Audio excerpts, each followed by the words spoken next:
welcome you to this Bible study of the Banking Blessings Ministry. And this is my wife. And my name is Goodluck Ofebo. We welcome you to this year's study, this year's program of the Banking Blessings Ministry. This year we are going to start a new series focused on understanding the relationships between people and their government based on information in the Bible. We notice that there appear to be increasing tension between people and their government or in different parts of the world. And we want to look and see what the Bible tells us about God's purpose for relationships between people and their government. The hope being that we can understand something that maybe will help people appreciate their roles, even people that run government and people that are governed, which is majority of the people, to understand what should we expect, what should we as individuals expect from government, and what should government expect from people. We expect the Bible to have a lot of information on this. After all, there was a lot of times, several times, that God sent messages to the people of Israel regarding relationships between them and their rulers, relationship between them and their kings, relationship between them and their judges, relationship between them and different types of rulers that they may have had. And in each of these, actually, what we find is that some of these relationships contain broad principles about what the expectations, what are reasonable expectations from government, and what does government expect from the people that it rules. We will look at this and as I said, based on the experience of Israel, messages that God sent to Israel, in some cases broad messages and some cases detailed principles about interactions with government. Our first study, of course, is going to look at the interaction between Prophet Samuel, Israel, and God, when the people of Israel demanded a king. They had been ruled by judges. At this particular time, Samuel was a judge of Israel, and the people of Israel approached him and asked for a king. Eventually, Samuel initially wasn't happy about it, but God counseled him and said, look, accept what the people are saying, make a king from them, accept their demand. We are going to look at the details, but what we find here is that this interaction defines some broad principles. What the people of Israel expected of their king, which God approved when he told Samuel to appoint a king for them. Then, but he didn't stop there. He also instructed Samuel to explain to them what the king will expect from them. So we see some very high-level definition of the expectations of a king, or the king's expectations of the people, and people's expectations of the king. Of course, we take the king here to represent government in modern times. But let us go into the study. Only, do you have an opening statement before we start this new series? Just to welcome the people, audience, to another exciting year, 2019. And thank them for being with us all this while, and pray that God will, through us, give them something, meet their expectation, or give them some kind of revelation or understanding, or meet them at a point of their need through their connection with Banking Blessings Ministry. Very well said. Okay, let's go straight into the today's message. As I said, we are going to look at a series on the king and the people. And the purpose of the series is to understand God's purpose for relationships between people and government, and what are responsibilities of government to the people and what are responsibilities of the people to the government. And we're going to base this on interactions between messages that God sent to the people of Israel regarding their interactions with their kings, judges, and other rulers. Well, the people of Israel asked for a king, but before then, what really was happening was that they had somebody that combined the role of spiritual ruler and political leader and leader in everything. Like Samuel at this time was the leader of Israel in everything.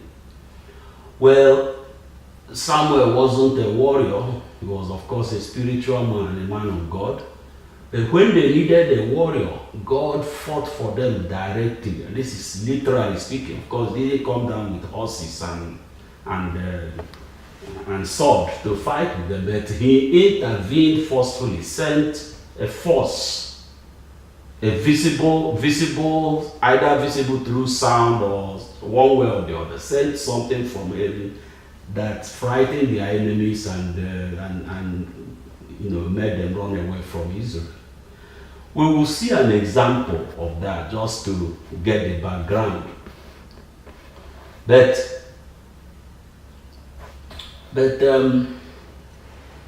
despite this, the people of Israel felt that all the other nations around them were led by kings.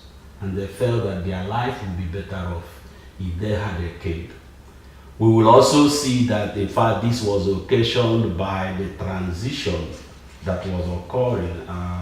Samuel has been their faithful leader, faithful judge and prophet. But then he was getting old and he handed over things.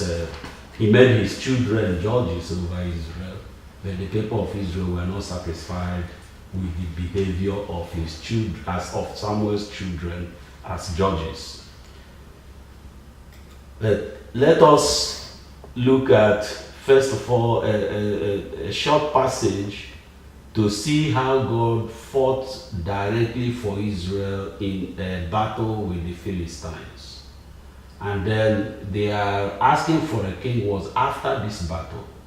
Long after the battle, there became really dissatisfaction with Samuel's children grew, and they went to Samuel and asked for a king.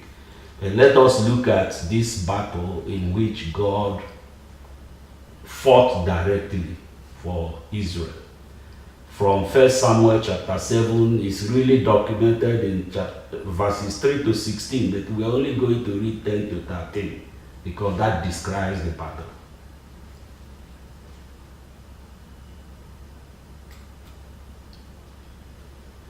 First Samuel chapter 7, reading from New King James Version, verse 10.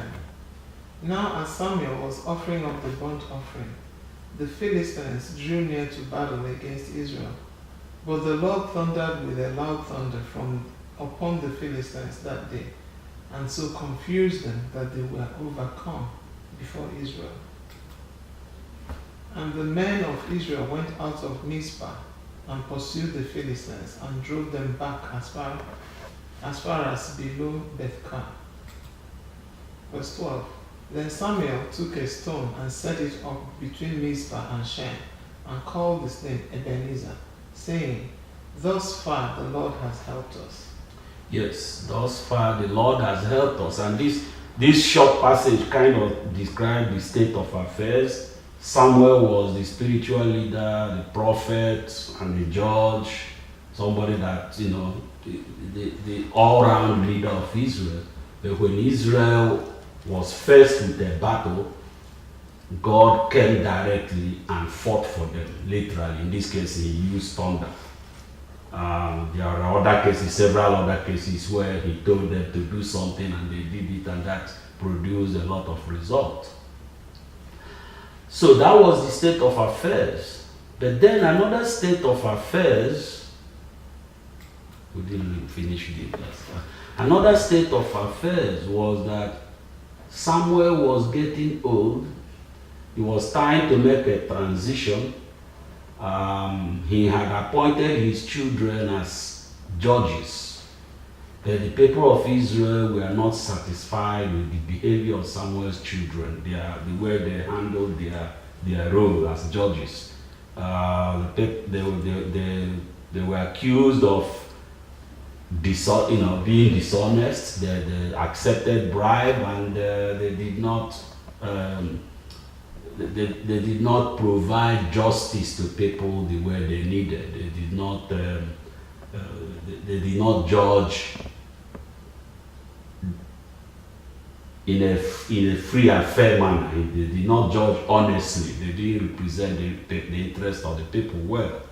So the people went to Samuel and said, look, we want a king. Appoint for us a king to rule us, because your children are not doing very well and we don't want to depend on this kind of system. We want to have a king like all our surrounding nations. Let's read from 1 Samuel 8, verses 1 through 5 to see some of the details. 1 Samuel chapter 8, verse 1. Now it came to pass, when Samuel was old, that he made his sons judges over Israel. The name of his firstborn was Joel, and the name of the second Abijah. They were judges in Beersheba. But his sons did not walk in his ways. They turned aside after dishonest gain, took bribes, and perverted justice. Then all the elders of Israel gathered together and came to Samuel at Ramah, and said to him, look, you are old, and your sons do not walk in your ways. Now make us a king to judge us like all the nations. Well, Samuel was not happy. He was not happy about the demand. He felt a sense of rejection, kind of, and he felt that the state of affairs were good, the way things were happening were okay, and that God took care of Israel well. He didn't know why they were asking for a king. But he prayed about it, and in his prayer, God told him to honor the people's demand for a king. But he told him, say, look, explain to them their responsibilities to the king, so that they know that it's not a free ride. There are things that the king is going to expect them to do for him. Then he counseled Samuel and said, don't feel rejected, because it's not really you they are rejecting, it's me, their God, that they were rejecting God. They were not rejecting Samuel. But all on the whole, he told Samuel to honor the people's demand, to accept their demand, and make a king for them. Let us look at some of the details. 1 Samuel 8, verses 6 to 9. 1 Samuel chapter 8, reading from verse 6. But the king displeased Samuel when they said, But the thing displeased Samuel when they said, give us a king to judge us. So Samuel prayed to the Lord. And the Lord said to Samuel, heed the voice of the people in all that they say to you, for they have not rejected you, but they have rejected me, that I should not reign over them. Verse 8, according to all the works of which they have done since the day that I brought them up out of Egypt, even to this day, with which they have forsaken me and served other gods, so they are doing to you also. So they are doing to you also. Now therefore heed their voice. However, you shall solemnly forewarn them and show them the behavior of the king who will reign over them. Yeah, we're going to read this verse in NIV as well, because I think this is a key verse in the whole thing. So let's read it again. Reading from the New International Version. Now listen to them, but warn them solemnly, and let them know what the king, who will reign over them, will claim as his rights. Yeah. Well, so accept their demand, make a king for them, but before that, tell them what the king will expect from them. And this is what Samuel does. In fact, that is the focus of our study tonight, is that Samuel used this opportunity to tell Israel what the king will expect from them. There are things they have to do for the king so that he can be a good king to them. Well, it's the same way. Yes, it was king at that time, but really we can look at this as what government can expect from people. Of course, what people can expect from government, we'll see that is contained in the demands of the Israelites. There are some things they wanted, and then some of these they spelled out in words. Some of them they didn't quite say, but they reacted to something that they didn't want, which means they wanted the opposite. For instance, when they complained that the children of Samuel were not they did not represent justice. They did not judge them equally. So they were asking for a ruler, a king, that will represent justice among them. But let us look at what they will expect, what the king will expect from them, which means what government will expect from the people. He said that the king is going to set up, that is, the king will recruit people into military and security services of the state. So he's going to form a military, and this military will be made up of people. So he's going to recruit people to set up military and security services. And then within the military service, there are so many things, so many types of things that people can be assigned to do. Some people are going to be commanders. Some people are going to be professionals. He gave example of engineering and agriculture. So professional service of the army. Then some people are going to be weapons and arms manufacturers. Of course, at that time, individuals actually made the swords and the spears and all that. Where today, weapons manufacturing is much more sophisticated. But these are among the things that government will recruit people one way or the other to do. Then people will be recruited into ancillary services of the military. Some people will handle acquisition and supply of food and hygiene items. We'll see this in the Bible, the way that Samuel described it. People will pay taxes. We just talked about the military, but generally among civilians, that you are going to have to pay tax now to the government, to the state. The state has the right over, I said all property here, there is landed property. The state has right over landed property. Every land actually from now on belongs to the state in trust. I mean, people hold it in trust, but the state is really the ultimate owner.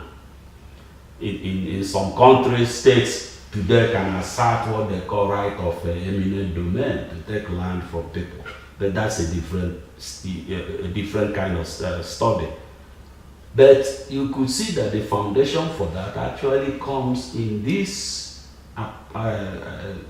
interaction with Israel, explaining to Israel what government, the system of government that they were asking, what the government will expect from them. And God told Samuel to tell them that he will not stand between them and their government. That is, if the load of government becomes heavy for them, that he is not going to absorb them, he is not going to lift that load, because this is what they're asking for. Essentially warning us that there are duties every one of us owes to government. That is duty, responsibilities that we owe so that we will have a successful government. So based on this message, which we will now read in the Bible to see the details, we've described some of these in our own words, but the words of Samuel are not too different from this. So let us read from 1 Samuel chapter 8, verses 10 to 18. 1 Samuel chapter 8, verse 10. So Samuel told all the words of the Lord to the people who asked him for a king. And he said, "This will be the behavior of the king who will reign over you. He will take your sons and appoint them for his own chariots, and to be his horsemen, and some will run before his chariots. He will appoint captains over his thousands and captains over his 50s, will set some to plow his ground and reap his harvest, and some to make his weapons of war and equipment for his chariots. He will take your daughters to be perfumers, cooks, and bakers, and he will take the best of your fields, your vineyards, your olive groves, and give them to his servants. He will take a tenth of your grain and your vintage and give it to his officers and servants. And he will take your male servants, your female servants, your finest young men, and your donkeys, and put them to his work. He will take a tenth of your sheep, and you will be his servants. And you will cry out in that day because of your king, whom you have chosen for yourselves, and the Lord will not hear you in that day." Yeah, the Lord will not come between you and your government. Of course, the Lord has set principles for government. The fact saying he won't come between you doesn't mean the government can do what he likes. In fact, there are expectations of people from government, things that we just went through, things that government expects from people. In this interaction, he also defined things that people can expect from their government. One of them is to administer justice. The reason we get this from the fact that the people of Israel went to Simon and said, "Look, your children are not administering justice equally to all." And God said, "Accept their demand." So they were looking for a ruler that will administer justice equally to all.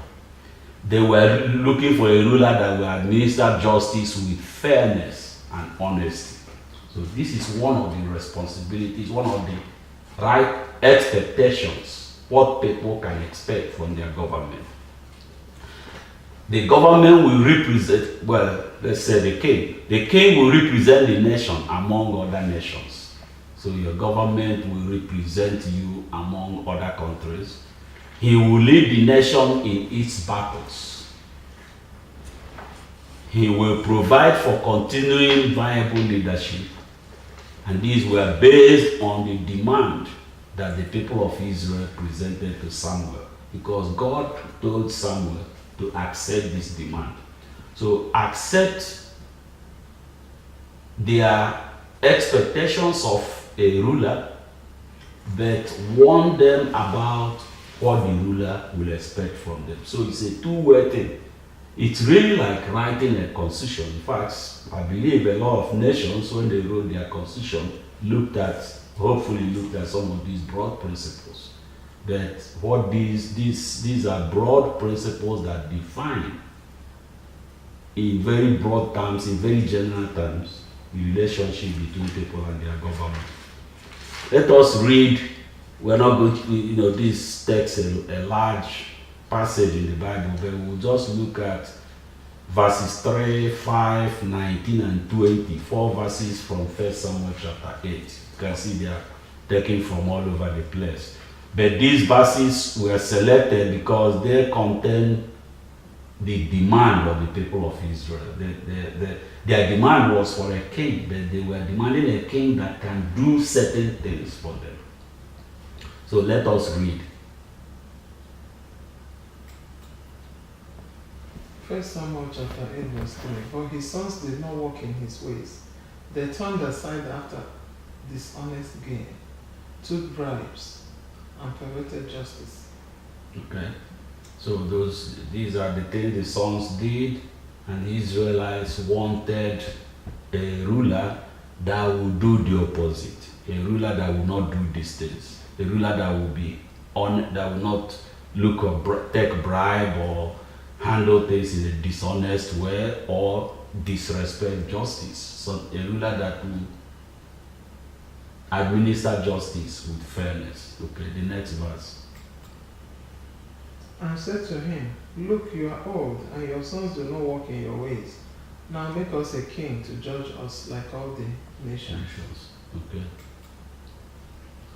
Verse 19. Nevertheless, the people refused to obey the voice of Samuel, and they said, No, but we will have a king over us. Yeah. Verse 20. That we also may be like all the nations, and that our king may judge us and go out before us and fight our battles. Yeah.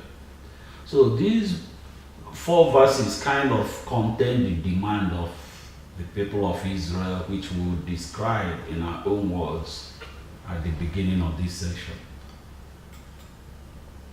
Well, God approved. So he approved this set of demands, and through Samuel, he told them what the king would demand from them, would expect from them.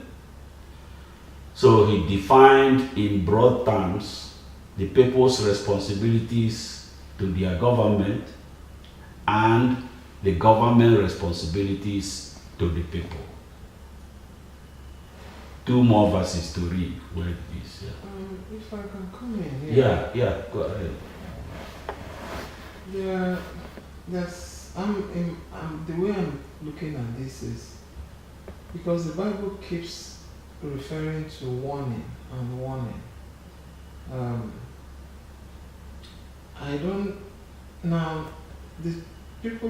children of the Israelites were looking for like a leader, because they said someone who will lead us, and fight our battles. But God sent Samuel to tell them that the king they will get, it's not really like a leader, but it's going to be a ruler. With all those negative tendencies. What the Israelites wanted was what actually should be expectations, the proper expectations of responsibilities of the government to the people. That was their expectation. Their expectations is what a government, in the government's responsibilities to the people would be. However, for the kind of king they were going to get was going to lord it over them. Was going to be someone who would take and take and take,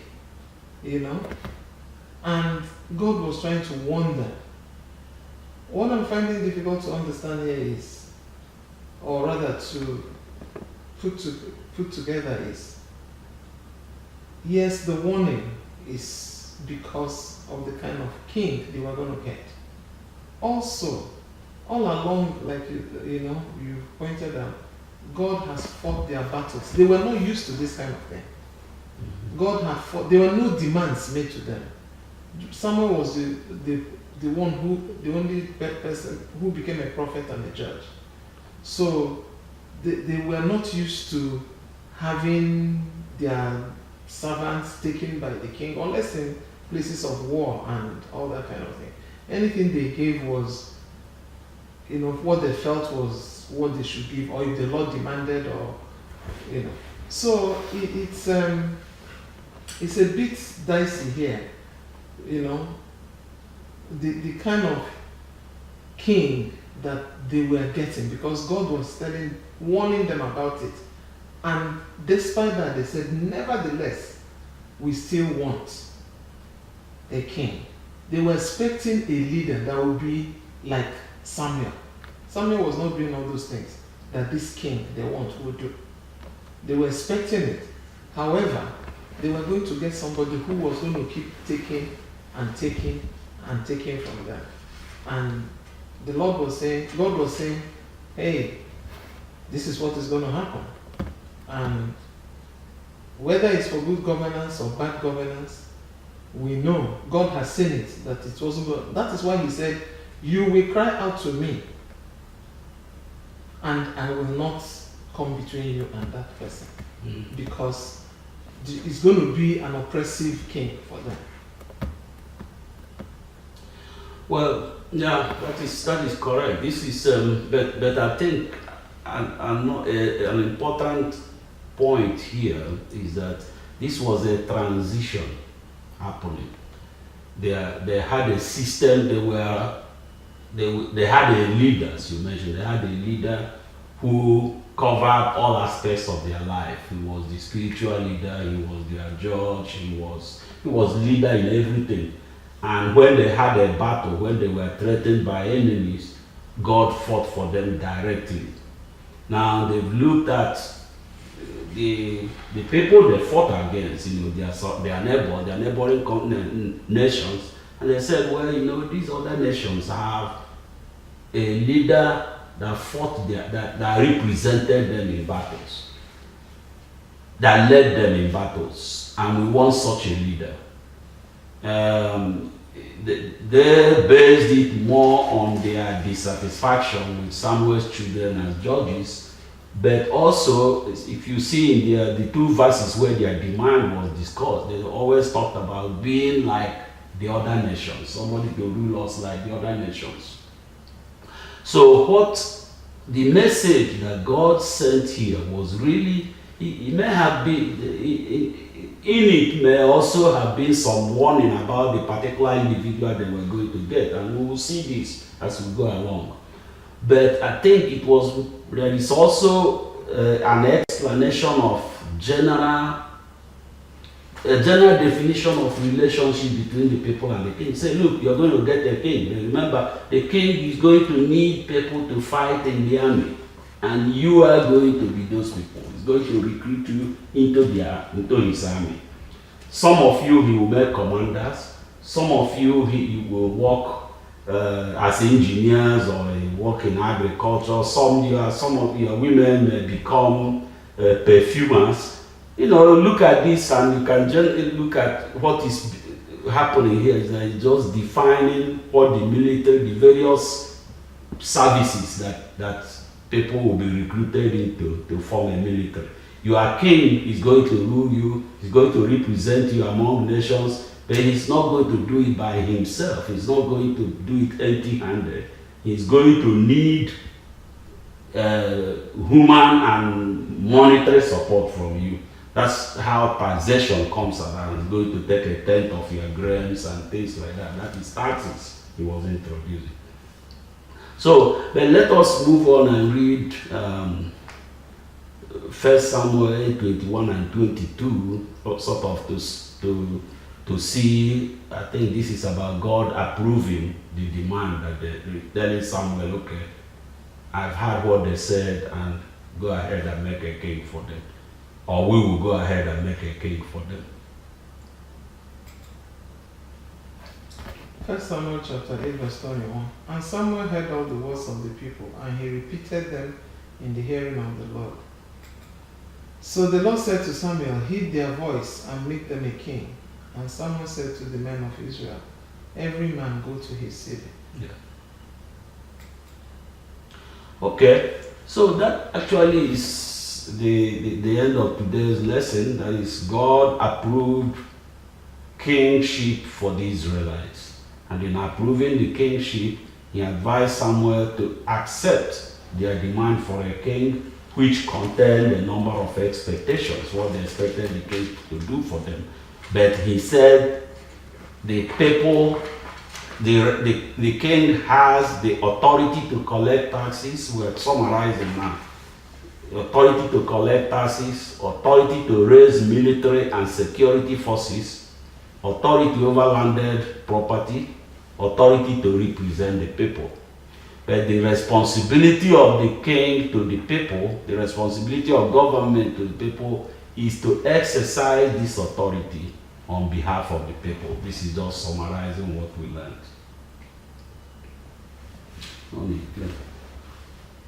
Yeah, it's a little bit difficult lesson because a lot of things are wrapped around it. It's the first time the Israelites will be getting a king. Yeah. And obviously it's a bad king. But then in it is also buried the kind of things a king would do in a nation. Like, setting up all the paraphernalia, military paraphernalia and all that. But, inside it too might be some forced conscriptions, forcibly recruiting people into the army, which we see in some situations now. Yeah. So that's why I say it's a little bit difficult lesson to learn. Yeah. But we have to be able to tease out inside it what are those pillars that a nation that would rightfully expect from her people. Yeah. We can tease those out and try to. The warnings from God was because of the overbearing of the king that would execute those things. Okay, he would raise the military, but he's going to force some people to work in the military. He's going to forcibly recruit some people. He's going to forcibly do this. But the important thing is that he's going to raise the military. He's going to raise the security forces. He has authority to do that, and the nation has authority to expect to make our people pay taxes. Where they have authority over the land and all that. But the exigencies of that particular king that they were going to get was what was making God to warn them. And so it's something we have to look at. Let's not look at it all as it was a bad thing that they were going to get a king.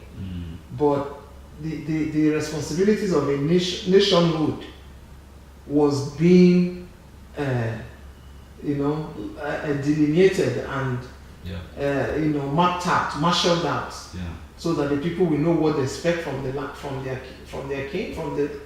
nation, and what the nation expects from them.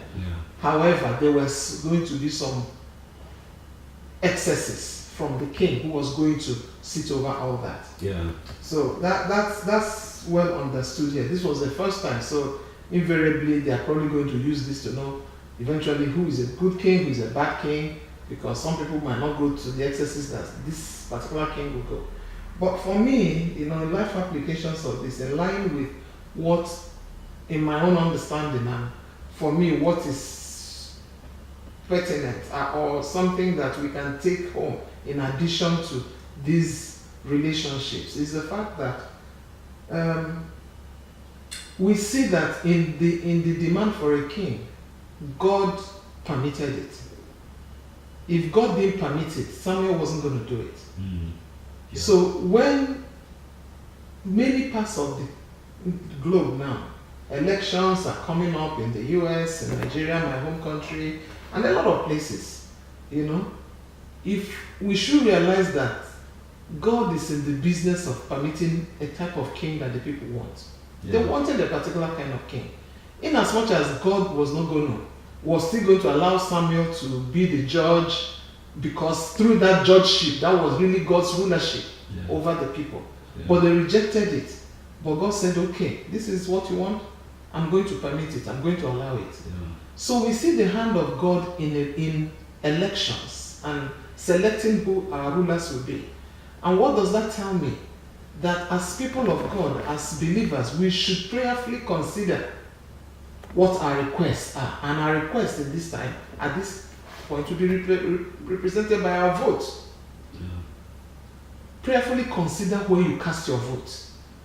Because God has something that He has approved for you, so that you will be able to cast your vote with what is in the heart of God. Yeah. If we just do it and say, we just want a king, we just want a king, you might say, okay, you guys get what you want. But God might say, no, it's not yet time. Don't reject me. This is not what I want. I don't know if I'm trying to portray something here that God, since God has a hand in who rules a nation, Yeah.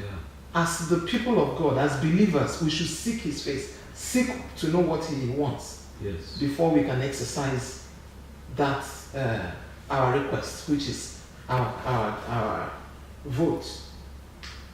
Another thing that comes out to me here is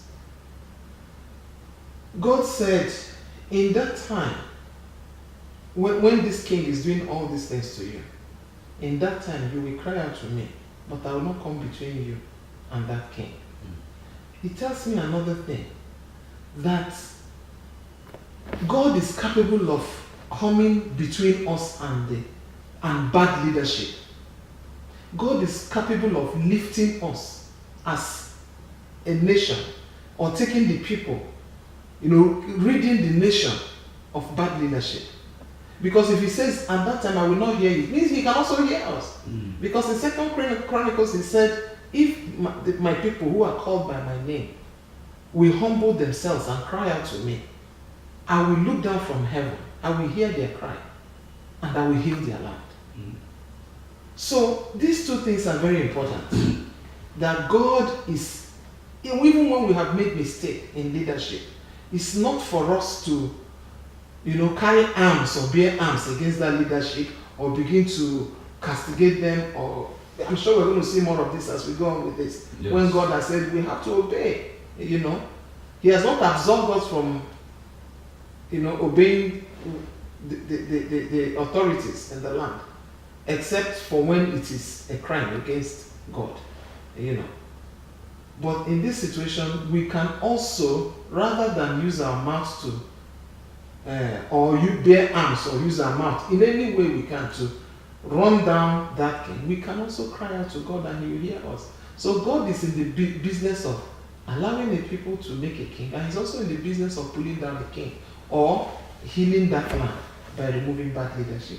I think these are the two things that come out, besides the fact that this is the first time that we are trying to see like a structure, of relationship between a nation and her people, and the people and the nation. Yeah. That God is in the business of rulership, kingship, and leadership in a nation.